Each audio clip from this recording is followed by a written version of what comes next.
Many years have passed and many different art styles have emerged, particularly during the modern era as we can see everywhere. However, different art styles are not limited to those we can see now.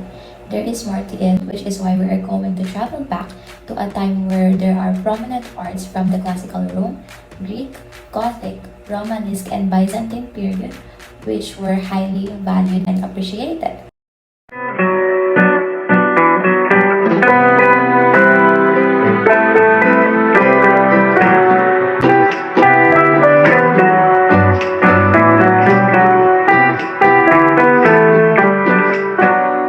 Classical Rome period. Ancient Rome was founded around 753 before Common Era in the ancient Italian regions of Latium and Etruria. After the establishment of the Roman Republic in 500 BCE, however, Etruscan influence paved the way for the Romans to inherit several of their own cultural and artistic ways of life. One of the most prominent art during the classical Rome period is the Trajan Column. Trajan, Emperor of Rome from 98 to 117 Common Era, waged a series of campaigns known as the Dacian Wars, in which Trajan's Column, finished in 113, was built to memorialize and reminisce the emperor's successful military campaigns against the Dacians in Central East Europe. This column is more than just a piece of architecture because it also depicts various themes from the lives of the Romans. It is very detailed, beginning with their simple lives to Emperor Trajan's accomplishments and ending with them having to fight for themselves and the freedom that they have hoped. Thus, making this column symbolizes standing ever so proud, powerful, and unbeaten amidst all the distinct circumstances that have influenced their own ways of life. Next is the fresco from the Villa of the Mysteries, which was created between 70 and 60 BC. If we look closely at the painting, we can see that the subjects are different figures of women who are preparing to become married. Many, however, contended that this is all about the Bacchic mysteries of Dionysus' sacred ritual. Regardless of the various interpretations of this painting, it does not fail to highlight its beauty, beginning with the color palette, subject figures, and the fact that it is painted on a wall. Having said that, it is still considered as one of the best known, preserved, and rare survivors of 1st century BCE ancient Roman painting. Next is the Pantheon. Pantheon is one of the most well-preserved Roman structures. Its construction was finished between the years of 126 and 128 AD. However, a fire that occurred around 80 AD had destroyed the original Pantheon. Pantheon is also noteworthy because particularly it was believed to be the temple of all gods by many.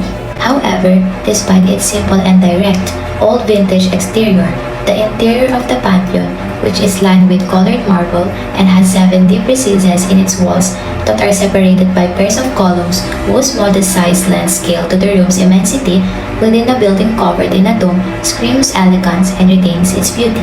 The Pantheon has 3 sections as well, a portico, a massive dome rotunda, and a rectangular area connecting the other 2. Today, aside from being a tourist attraction, the Pantheon is still used as a Catholic church, and interestingly, the posts of the Pantheon are strikingly similar to those of the National Museum in Manila, Philippines. An example of a prominent architecture back in ancient Rome is the Colosseum, or formerly known as the Flavian Amphitheater.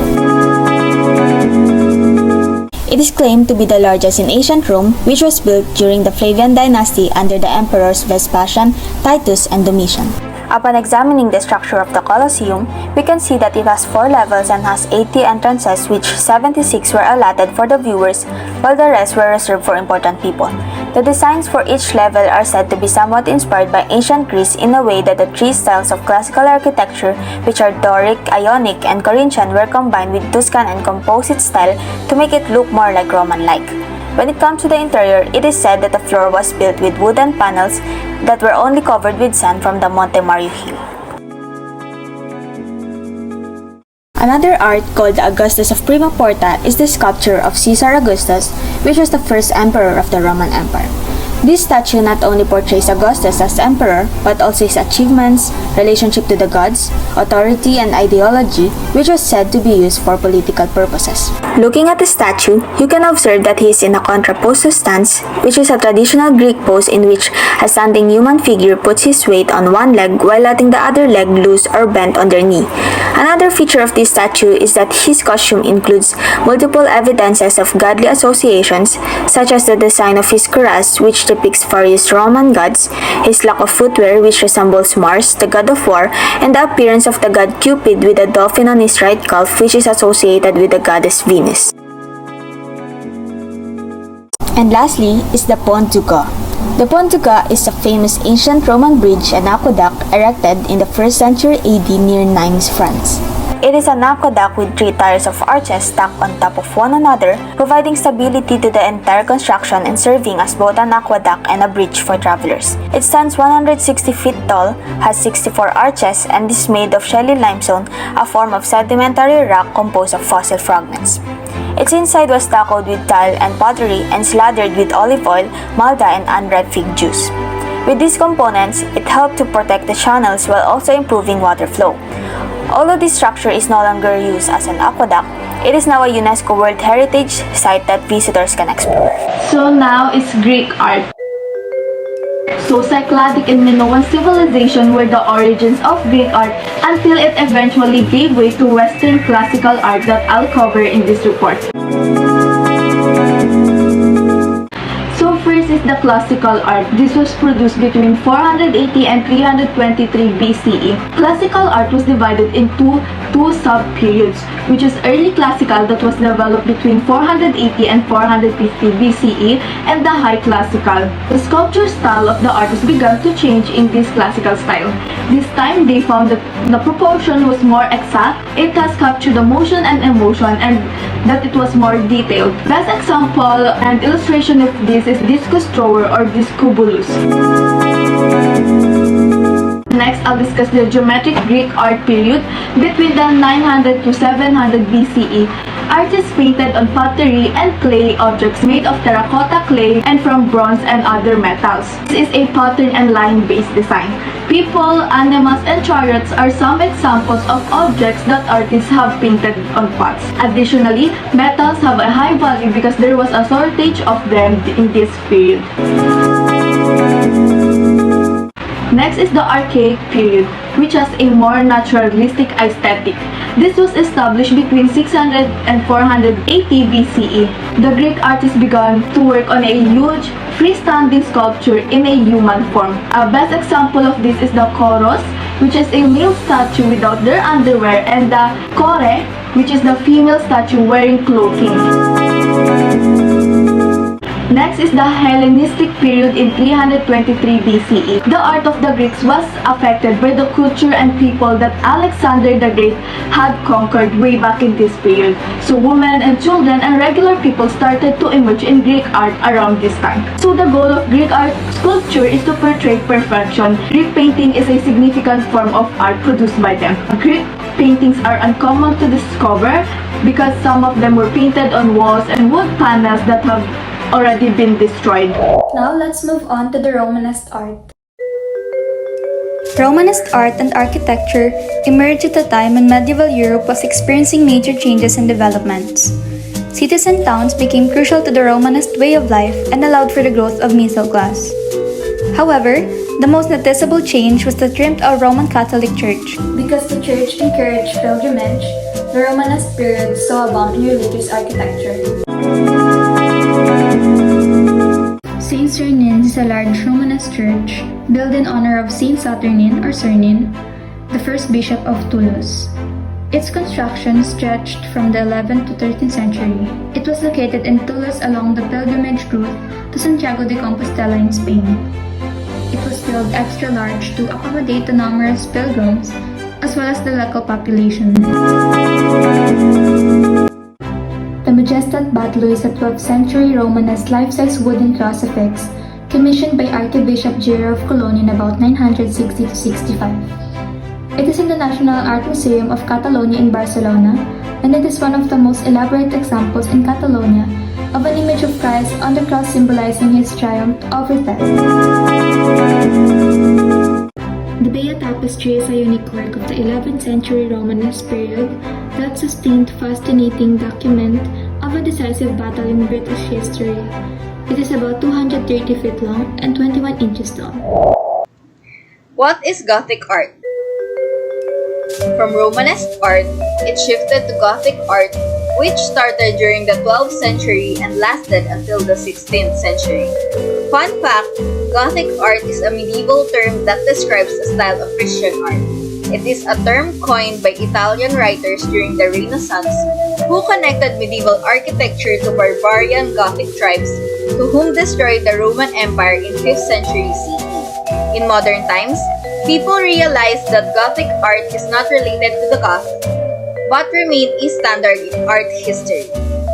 Gothic architecture usually consists of pointed arches, ribbed vaults, flying buttresses to be able to support the tall structures. Adornment of natural sculptures and stained glass windows are also found in the buildings. People said that stained glass windows help illiterate people catch sight of Bible stories through light. An example of this is the Notre Dame de Paris, also called Notre Dame Cathedral. Maurice de Sully is the one who instigated to combine the ruins of two basilicas and turn it into a single building. It has a choir, apse, a short transept, and a nave between double aisles. During its restoration in April 2019, the building caught on fire and most of the roof got destroyed. Gothic artworks are usually found in churches, specifically in fresco and altar pieces. Naturalism style was shown directly as the art pieces show more lifelike characteristics in dimensions, expressions, and shading. An example is Ognissanti Madonna by Giotto. This was made for the Church of Ognissanti in Florence as an altar piece. The painting shows the Virgin Mary and Christ child sitting on a throne while being surrounded by angels and saints. Folds in their clothes also show naturalism in the environment. Gothic sculpture is tethered to Gothic architecture as it was used to decorate exteriors of religious structures like cathedrals. In the later 12th century and early 13th century is when sculptures became more relaxed and received a naturalistic approach. Gargoyles found in cathedrals are examples of Gothic sculptures. It was said that these statues were used to drive evil spirits away and keep the churchgoers safe. The gargoyles also purify dirty water and keep it off the walls. Byzantine art.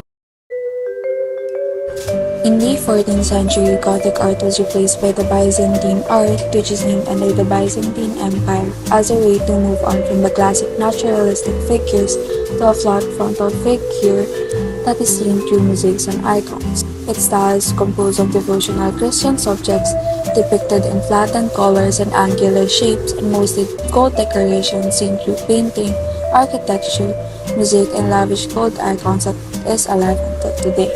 Byzantine art drew a wide range of sculptures, architectures, interior mosaics, and carved ivory, was innovative and influential in a way that art and craftsmanship is combined into one discipline that resulted to new stylistic devices like domed roofs, multicolored surfaces, and the infamous different biblical scenes crafted through ornate areas of patterning that is seen even in textiles and pottery.